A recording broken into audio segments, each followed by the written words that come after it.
With Space Sheriff Shaider having hit Blu-ray from Discotek Media, there is no better time to do the Metal Hero viewing guide. I gotta do it while people are talking about Metal Hero. It's morphin' time!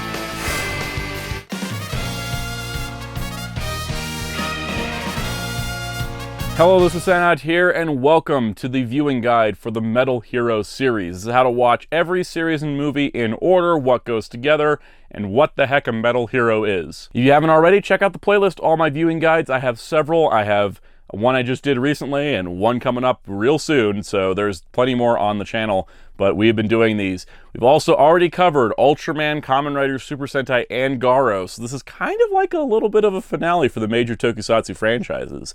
And let's get to it. Metal Hero is such an interesting idea, because unlike Kamen Rider and Super Sentai and Ultraman, where every series has a word in it, every Kamen Rider starts with Kamen Rider, every Ultraman starts with Ultra, every Sentai has Sentai in the title. Metal Hero is a little bit harder to figure out what's in it because everybody's got a bit of a different show. So the titles are a little bit different between characters, but the general premise behind a Metal Hero is a character who wears metal armor, even if that armor is their body. They have a metallic look to them. They overall have a lot of cool technology, neat vehicles, sometimes giant robots, sometimes just cool spaceships. There's a lot of cool ideas. Now, the thing is that it's hard to describe what a Metal Hero is because each series is a little bit different. In fact, there's even sub-series within the Metal Hero series, which of course we will describe. So strap in, because this is going to be a heck of a video as we go through every Metal Hero series, movie, and special. And I do mean everything. Where I left out the Superhero Tyson movies from the Sentai and Kamen Rider guides, I'm including the one that the Metal Heroes show up in because there's not enough Metal Hero content to worry about, like, overstuffing the video. We can do everything. I wish there was more. I really do wish there was more for Metal Hero because it's such a different vibe than Sentai and Kamen Rider. In a lot of ways, sort of merges Kamen Rider and Sentai ideas into one for their own thing. It's really cool, and we're going to go through each show, of course, as well. So we are going to go in order of release, and then we'll talk about the continuity within. Each show that I do talk about can be watched standalone, but when they are part of a sub-series, of course, is natural. You might want to watch the sub-series. Sometimes there's a couple trilogies in here. Also of note, all the Metal Hero series seemingly take place in the Super Sentai universe because they come up a lot in Sentai, especially in the most recent decade. So yeah, there's actually some continuity connections. These all may take place in the Sentai universe, but we're just going to be talking about Metal Hero, and then of course we'll talk about Sentai when it crosses over with Sentai. So if you enjoy a good viewing guide, if you enjoy Metal Hero, hit the like button, hit subscribe and the notification bell if you haven't already to keep up with future videos. Those two things help this video immensely, because I'm not exactly sure how well this one's going to do, considering how underappreciated and lesser known the Metal Hero series is, despite the fact that 6 of its shows have official releases. So let's get to it. Let's talk about every Metal Hero series and movie, beginning, of course, with the Space Sheriffs.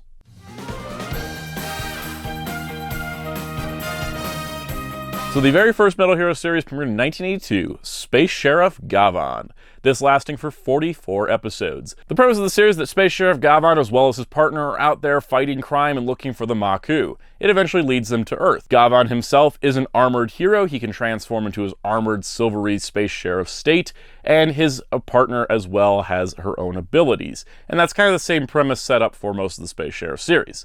What's really cool too is that the effects work on display is that classic 80s stuff where they're really pushing the envelope with what they could do, and it is a really cool experience. If you're wanting to watch Space Sheriff Gavan, Discotek Media has released it on a Region A Blu-ray, and it has official English subs on this as well. It was a really cool thing to get this series because it's in full HD. It looks really, really nice. Now, Gavan was successful enough that in 1983, Space Sheriff Sharivan came up next. This is a sequel to Gavan, but it does focus on a different space sheriff, this being Sharivan. The same character didn't become Sharivan, just the next show would be similar format. Space sheriff and his partner, and they're fighting crime. And it's a really cool thing because each space sheriff has their own colors. So Gavan was silver, Sharivan is red. And what's really awesome as well is that this series kind of takes things further and lasted 51 episodes, getting a little bit longer of a run. It also would introduce some of more elements as each Metal Hero series kind of progresses. They kind of come up with a new idea upon each of them, but it is building on the Space Sheriff premise. Sharivan has been released on Blu-ray by Discotek Media, same as Gavan, an excellent release and the easiest way to watch it. There are no streaming options for either show currently though. Now in 1984, Space Sheriff Shaider was the third series, lasting for 49 episodes, and this rounds out out the trilogy, with the previous two Space Sheriffs, Gavan and Sharivan, showing up for the last couple episodes of Shaider, really bringing them all together. They all work for the same organization, they all fight different bad guys, but they are all Space Sheriffs in the end. Shaider also had two movies, Space Sheriff Shaider the movie, taking place after episode 19, and Space Sheriff Shaider Pursuit, The Strange Kidnappers, taking place after episode 39. And while Space Sheriff Shaider has been just released on Blu-ray by Discotech Media, it does not include the two movies, but hopefully those will come later down the line. If you recognize Shaider and you're wondering what that itching feeling in the back of your brain is,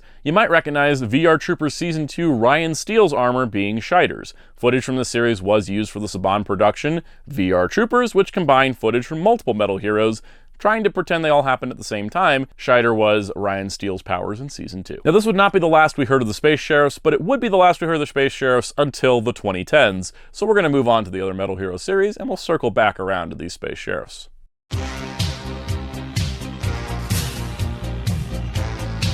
So while the first three shows in the Metal Hero series were all connected being the Space Sheriff series, every hero that you see in this section is a completely standalone show. So in 1985, Mega Beast investigator Juspion aired for 46 episodes. Juspion does kind of look Space Sheriff-y, but the series does focus on giant robot combat, sort of like Super Sentai, but he is a solo hero doing so it's a little different. The series is actually pretty popular in Brazil, where it aired with a Portuguese dub, and it's still popular to this day. It's actually one of the favorite Tokusatsu heroes of Brazil, which is kind of a neat little thing for him to have. And Juspion was the first series released by Discotech Media onto Blu-ray. It is standard definition video on Blu-ray because no HD master exists, but it is out there. Though of note, it is listed as out of print on their website, so get this one sooner than later if you're looking for it. Plus, the series is streaming on Crunchyroll in some regions, so there's pretty easy options to find Juspion. Next up, 1986, Jiku Senshi Spielbahn, lasting for 44 episodes. This was the first Metal Hero series to have the female partner get an armored form, which was really awesome.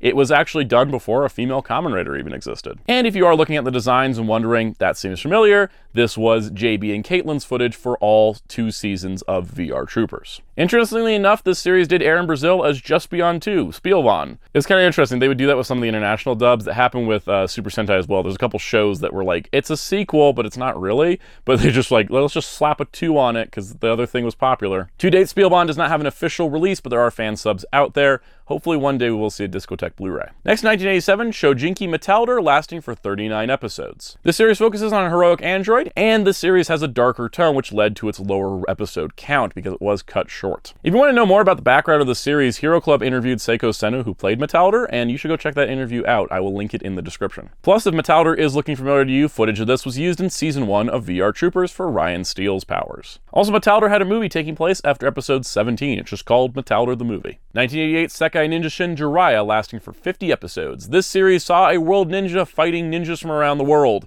It's a little bit different. As opposed to the other Metal Hero series where a lot of energy applications of armor happen, Jiraiya puts his armor on manually, which is kind of a different look, and he overall has a different styling. Interestingly enough, Jiraiya did return in 2015 Shuriken Sentai Ninja episode 34 in a crossover episode with that Sentai team. They were ninjas, and he was a ninja, so I guess they wanted to do it, but it was really cool they brought the actor back and everything for that crossover. Plus, Power Rangers Super Ninja Steel would use this footage and named Jiraiya Sheriff Skyfire. Kind of interesting because he's not a space sheriff, but they give him a sheriff title anyways. 1989's Mobile Cop Jiban, lasting 52 episodes. This is essentially Japan's answer to RoboCop. Yes, this show is heavily inspired by RoboCop. You have a cyborg hero who is someone who gets injured that must become a cyborg in order to become Jiban. Also, Jiban did have a movie, Great Explosion at the Monster Factory of Fear, taking place after episode 24. And Jiban was just released this past summer by Discotech Media on a standard definition Blu-ray format for all 52 episodes of the series. However, no movie was included, what hopefully will be seen later down the line. And that wrapped up the run of solo heroes before we begin a new subsection of the Metal Hero series with the Rescue Police series.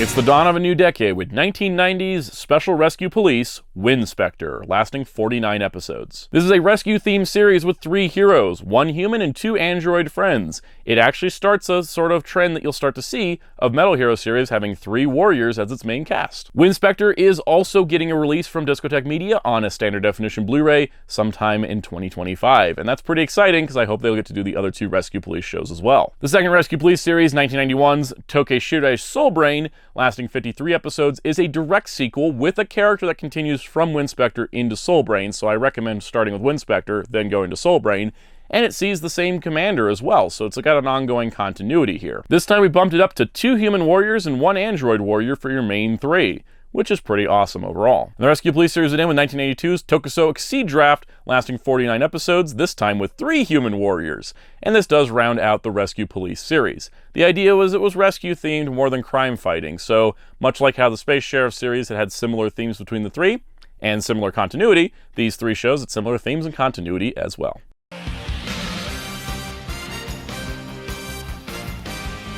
Let's talk about some more standalone shows, though not ones without crossovers. 1993's Tokusatsu Robo Jan Person. Jan Person Fights for Justice. This series is about the android Jan Person who fights for justice, alongside another character known as Gun Gibson. This is more of a Crime of the Week show as opposed to being a series that was focused on like Monster of the Week. It's more crime-based as opposed to monster-based, which kind of gives it a different vibe. There also was Jan Person the movie taking place after episode 12, and you might recognize Jan Person if you watch Big Bad Beetleborgs because Jan Person and Gun Gibson appeared in Convention Dimension as Corrado and Silver Ray.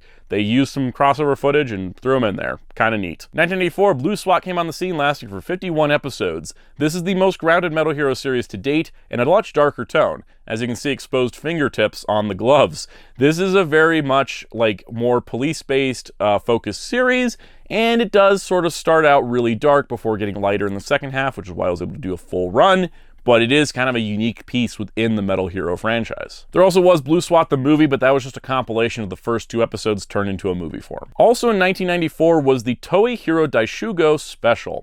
This was a special aired at amusement parks and special events across Japan alongside the Kamen Rider World and Super Sentai World shorts.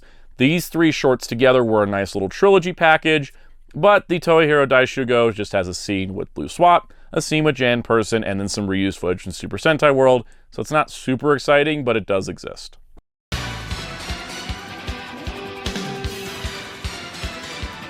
Next up, we have the B-Fighter series, probably one of the more famous Metal Hero series. 1995's Juko B-Fighter lasted 53 episodes, and yes, this is Big Bad Beetleborgs. If anyone recognizes them immediately, good job, you remembered the 90s.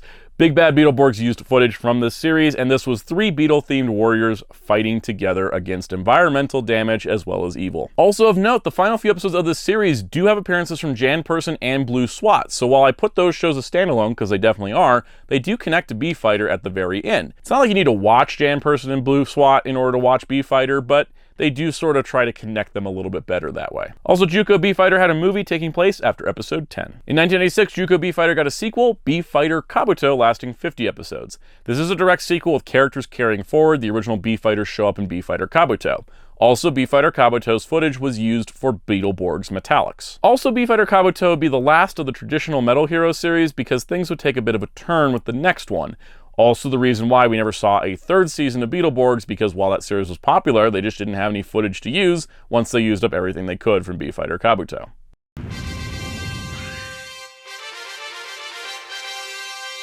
So after the ending of B-Fighter Kabuto, the B-Fighter series was ended and a new series was started, the B-Robo Series, with 1997's B-Robo Kabutak. As you can tell, that's a much different vibe than what we just had with B-Fighter Kabuto.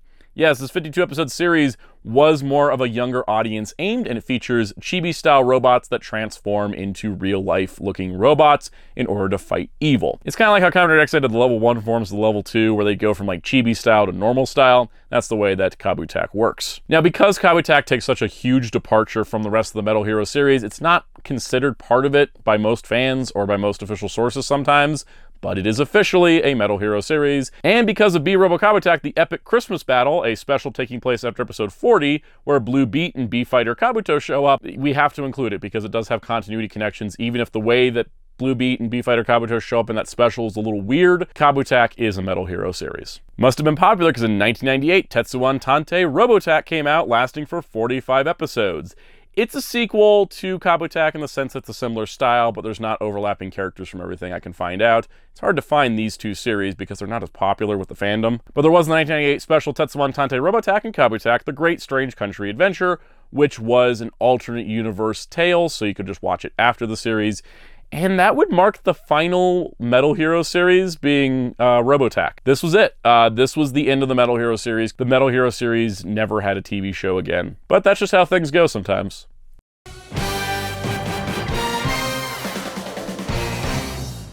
However, that wasn't the end of the Metal Hero series forever.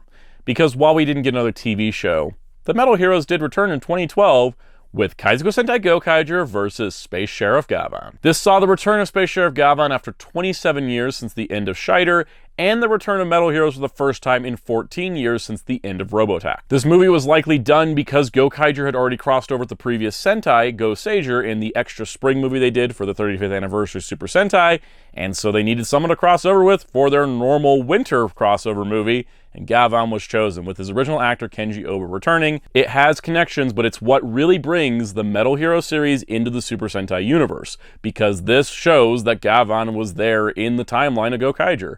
And that is super awesome. This was enough to sort of kickstart new Metal Hero material. And that new material be 2012's Space Sheriff Gavan, the movie. This would see the introduction of a new Gavan, Gavan Type G, as well as new Shaider and Sharivan, and Gavan Type G's assistant, Shelly.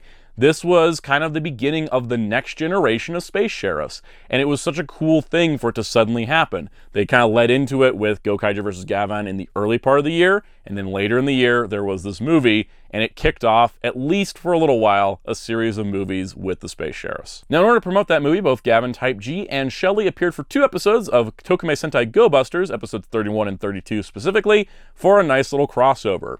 And this is the footage that was used for Power Rangers Beast Morphers when they adapted Gavan as Captain Chaku. Now, following the return of Gavan and the Space Sheriffs, the next Superhero Tyson movie in 2013, where the previous one had just been Kamen Rider vs. Super Sentai, this was Kamen Rider cross Super Sentai cross Space Sheriff Superhero Tyson Z. Continuity-wise, the Superhero Tyson movies have to exist outside of continuity for many reasons, but because it's one of the only movies that features Space Sheriffs, I figured I had to include it here.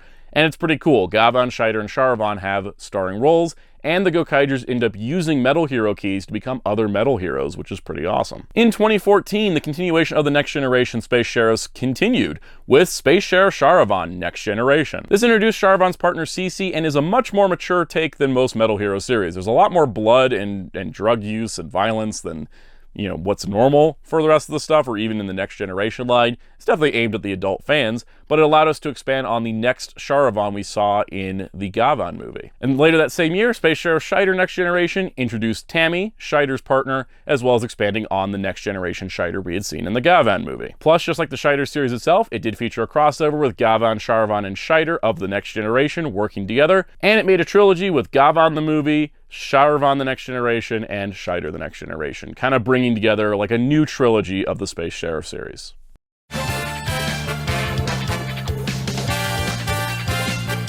And then that brings us to the most recent thing done with the Metal Heroes, Space Squad. Space Squad is an interesting idea because it actually brings together not just the Metal Heroes, but also the Super Sentai stuff. This all kicked off with Uchu Sentai Q Ranger episode 18, featuring Gavan Type G and Deca Rangers teaming up with the Q Rangers, and this would lead into the Space Squad movies. The first Space Squad movie was Space Squad Episode 0, Girls in Trouble. This featured Shelly, Cece, and Tammy, which are the Next Generation Space Sheriff's partners, and also Deca Yellow and Deca Pink in a situation that they have to get out of. Hence, Girls in Trouble. And this would lead right into Space Sheriff Gavan vs. Tokusatsu Sentai Deca Ranger, the first episode of Space Squad. This features Gavan Type G, Shelly, and the original Gavan teaming up with the Deca Rangers to fight Mad Gallant, who was originally from Juspion, and Benimpa, who was originally from Jiraiya.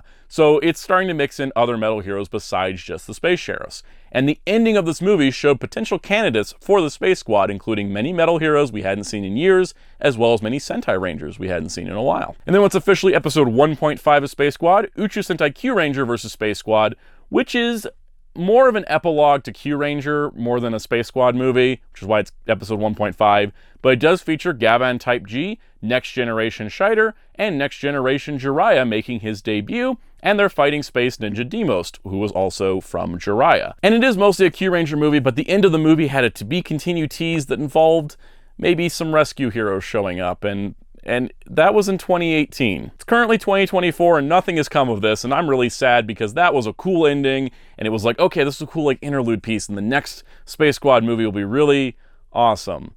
And then it never happened. Thanks, Toei. And that's it. That's the Metal Hero series. Nothing really has been done since 2018, which is sad because I felt like we had something going. It's like, okay, Metal Hero series isn't coming back as a TV show. Maybe just come back as a movie, like once a year or every other year or something. But sadly, nothing has come of it. Decker Ranger versus Gavan maybe just didn't do well or something. I don't know. Did Q Ranger versus Space Squad not do well? Like, it really felt like they were building to something and then just suddenly went, nope, and we're done. And actually, they didn't even say they're done. They just kind of left us in the lurch for 6 years and counting. But anyways, Metal Hero stuff still gets memorial merchandise. There's still figures that come out from time to time. It's not completely forgotten. It just would be nice if that merchandise could fund a new production. At least a Space Squad movie that could just kind of end conclusively and not on a cliffhanger to something that may never happen. That would be nice to see. But overall, the Metal Hero series is really interesting. If you're someone who likes Kamen Rider and Sentai and likes the Toei shows and wants something different that's still kind of similar to those, Metal Hero is the thing for you. It's got a lot of cool variety. Like I talked about each show, they're all a little bit different, and I think it's just really cool. I like how there's certain trilogies. So you have some ongoing continuity between multiple shows, but then you just have some nice standalone shows. There's a lot of good variety to go with, and I hope you'll check out some Metal Heroes, especially because we got 5 of the shows now, with Winspector coming out soon. So it's pretty cool. Now, I did stop mentioning when shows weren't available because they're just fan subs, because I realized I'd be saying that for most of it. So if I didn't mention a Blu-ray from Discotech, there is no official release in North America otherwise, because there's none of them only on streaming and not on Blu-ray. If it's on Blu-ray, that's going to be the way to watch it. If it's not, you're going to have to find fan subs until more gets licensed. Now, personally speaking, I would say if you're waiting to see if Discotech's going to do all the Metal Heroes, they seem pretty committed. They've been doing a bunch of them, and you know, I would say wait it out and see. Maybe pick up the sets that are out and watch them in the order that I gave you here and go from there. Metal Hero is super cool, and I really do enjoy talking about it. So hopefully we'll talk about it more in the future as more of the Blu-rays come out. But that does it for this viewing guide. Stay tuned for future viewing guides. The next one is going to be a big one, and it's in a couple weeks. So you want to hit subscribe and the notification bell so you don't miss out. Also hit the like button if you haven't already. Appreciate those 2 things. Really helps the channel grow. Leave any comments, questions, concerns in the comments down below. If I somehow missed something, please let me know so I can fix it in an update sometime down the line. But please let me know of anything I missed, because it's possible. There's a lot of Metal Hero history. There's not a ton, but there is a lot of it. So it's possible I could have missed something.